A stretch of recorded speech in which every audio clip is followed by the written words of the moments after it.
Weed is ruining a generation of men. Now, I will say that when it comes to smoking gas, that shit could be a little bit ass sometimes.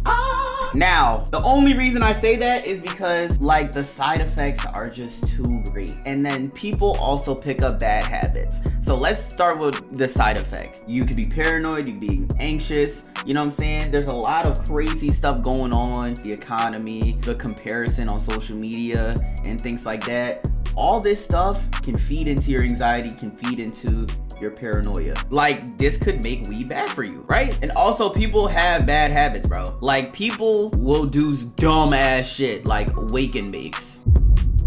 Like, I could not possibly do that. Obviously, weed affects everyone differently. I would be just tired as shit. I'm gonna have to take a whole nother nap just for it to wear off, and then I wake up and I'm still drowsy. You know what I'm saying? Like, I can't bring energy to anything I do when I'm fried. All in all, bro, I'd say, like, just stick to smoking at night. You know what I'm saying? I'm not any of y'all fathers, but I'm just saying that if you smoke at night and then you go right to sleep, you know that you're not gonna hinder your productivity. So let's get it. It's not the same czar. I call it chemical czar. The old czar, bro, it used to make life beautiful.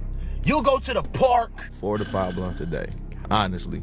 Bro, that's a lot, bro. Like, nigga, why the fuck do you smoke 4 to 5 blunts a day? You don't think that's a little excessive? I think 3 blunts a day is excessive, gang. Breakfast, lunch, and dinner? Damn. A whole L? Damn.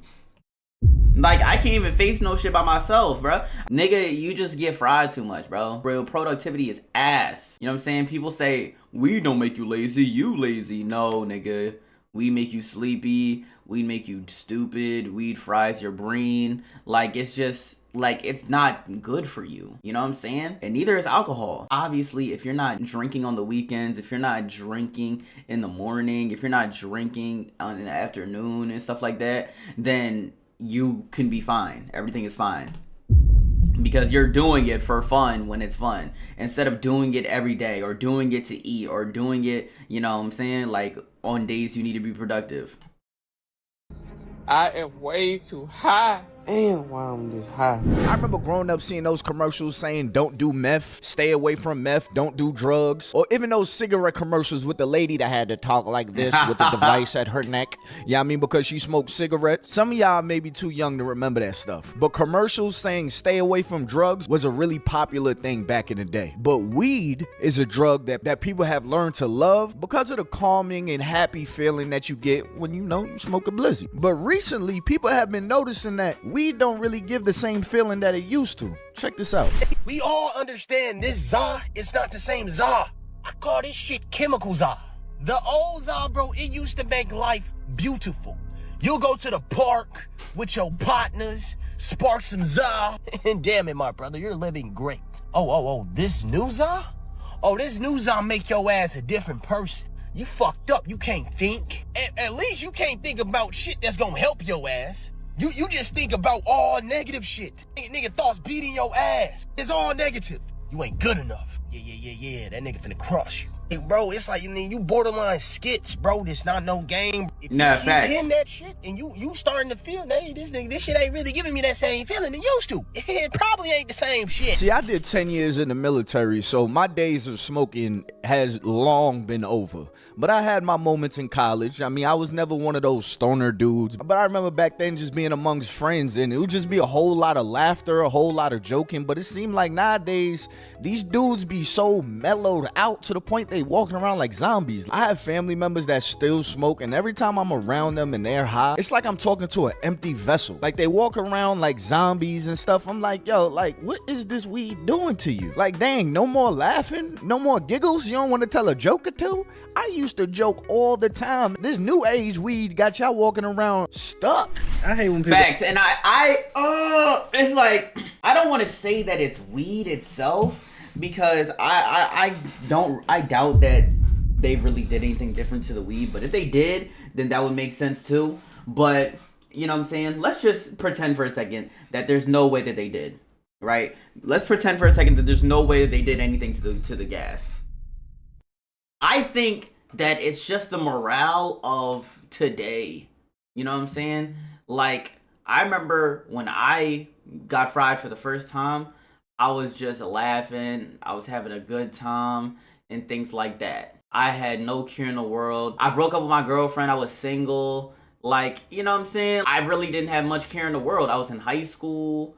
Like, I was in 11th grade at that. No, I was in like 10th grade at that. So it was like, you know, I didn't really have anything weighing me down, is what I'm trying to say. I get fried now, it's like, oh my gosh, my content, my bills, my girl, my this, my that, my family, my this, my that. And it's like, things just become much more real when you get older. You become less carefree because you have so much more responsibility. So, because being paranoid is not an uncommon side effect of weed. That has always been a side effect of weed. It's just that a lot of people nowadays, they have baggage that they are well aware of, and when it comes down to it, they get fried, they get and when it comes down to it, they get fried, they get anxious, start to overthink when they're fried. You know what I'm saying? So it's like, yeah.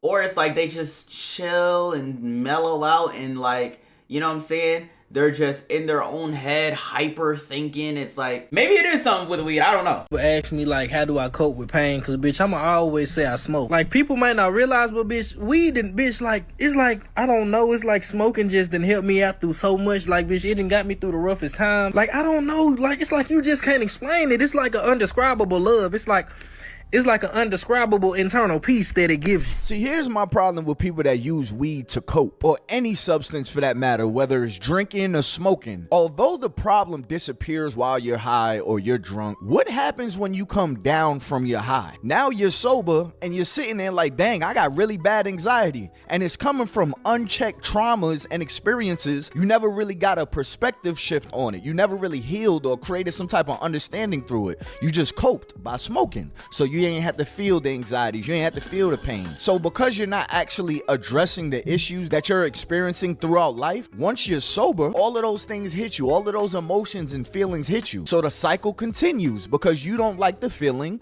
of all this pressure, all this anxiety, all this buildup, all these extra thoughts. So what do? You smoke again, creating an ongoing cycle. Never really dealing with, why do you have to smoke in order to deal with life? Like, why do you need a substance in order for you to walk through your day? Like, have you ever asked yourself that? Anytime you have to mask your pain behind a substance, that's how addiction is created. 3 signs. Yes, facts. He's 100% right. I'm listening to this book called Atomic Habits. It literally explains this exact same thing. You associate you being sad with smoking. So anytime you get sad or whatever, or you in a bad mood or whatever, and you smoke, and boom, like, that's why a dude can't explain it. Like, oh, I got a love for weed, because, you know, it pulled you out one time, then it became a habit, and now it pulls you out every time. So now anything you ever do, you get fried when you get upset or whatever the case may be. Your pain behind a substance, that's how addiction is created. 3 signs you need to stop smoking that za, bro. Number 1, bro, if you can't sleep without smoking, you gotta stop. That shit is going to get you depressed so motherfucking fast, bro. I promise you. You gotta learn how to sleep without it. You gotta take a break. You gotta learn how to sleep. And then you can start again, but you gotta fix that relationship. You have to be able to sleep without it. Number 2, zoom out. Look at the bigger picture. Look at what you're doing. Are you falling back? Are you slowly starting to not care about anything or anyone? Because it happens fast and you don't even realize it. You kind of just stop caring about anything and you kind of just let your life fall off to where all you do is smoke and scroll through TikTok. And it's not good. If all you want to do is eat, sleep, watch movies, do bullshit when you smoke, you gotta stop, bro.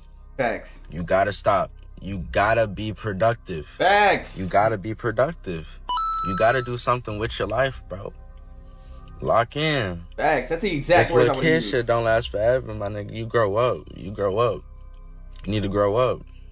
Now, if you cool on all these things and you responsible with it, then you good. You feel me? Like, I dabble in it, but after all the business is taken care of. Exactly. I can't function off of all that. You feel me? I don't know how y'all do it, but I can't do it. I'm not 100%. The thing is like, if you really wanted to improve your life in 10 days, you would look at the things you do in your life that you don't like and you know it's not helping you. Then you cut those off. And that right there is the hardest task for 95% of people. Because if you know you shouldn't be smoking and you know smoking weighs on you and you know it makes you super tired, yeah, you can stop for 1 day, but how about after 7 days? What about 14 days? What about 21 days when the withdrawals start hitting you and you really, really want to smoke? Or what about when your friend asks you, yo, let's smoke? Are you going to say no? Do you know how to say no? So those are like really big decisions that people have to learn how to do. Those self-help books may work for some people.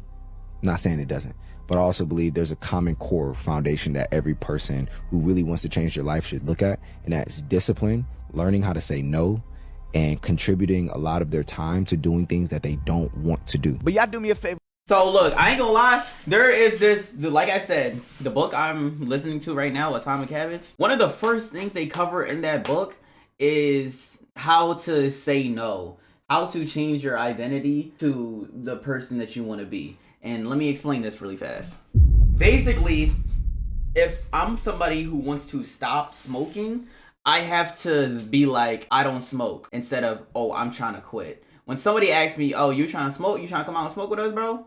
They're like, no, I don't smoke. Even if it sounds crazy, even if you was just fucking vacuuming down 6 blunts in 1 day, in 1 hour, you know what I'm saying? If you was fanning them joints down your bagpipes, you still can say, oh, I don't smoke, bro. Because if you say that, then that's just what it's going to be. Oh, I don't smoke. Oh, I don't do this. I don't do that. And you just keep saying you don't. Instead of saying, oh, I'm trying to. Because that leaves the door ajar. That leaves the door slightly open for you to do it again. It's like a manifesting thing. You manifest the person that you want to be by saying you already are that. Look, man, I ain't speaking down on nobody that smokes. Shout out to What man. I'm calling you to be is more self-aware. Like, ask yourself, why do I have to smoke? Why can't I go without smoking? Can I actually go without smoking? Is people telling me to stop doing this? And am I just coming up with a reason to keep doing it? And am I a better person if I smoke? And ask yourself, what kind of person do you want to be? And is smoking helping you get there? And also, is there something better you could be doing with your money? Like, I have a lot of people that ask me for money, y'all. A lot of people that, yo, I can get $10, yo, I can get $15. There's certain family members, I don't hear from them unless they need some money. You want to know why I don't want to give to those people? Because how are you asking me for $10, but you always have a blunt in your hand? You always have a blunt in your ear. You're always high when I talk to you. How do you have enough money for drugs? Let's call it for what it is, or a plant.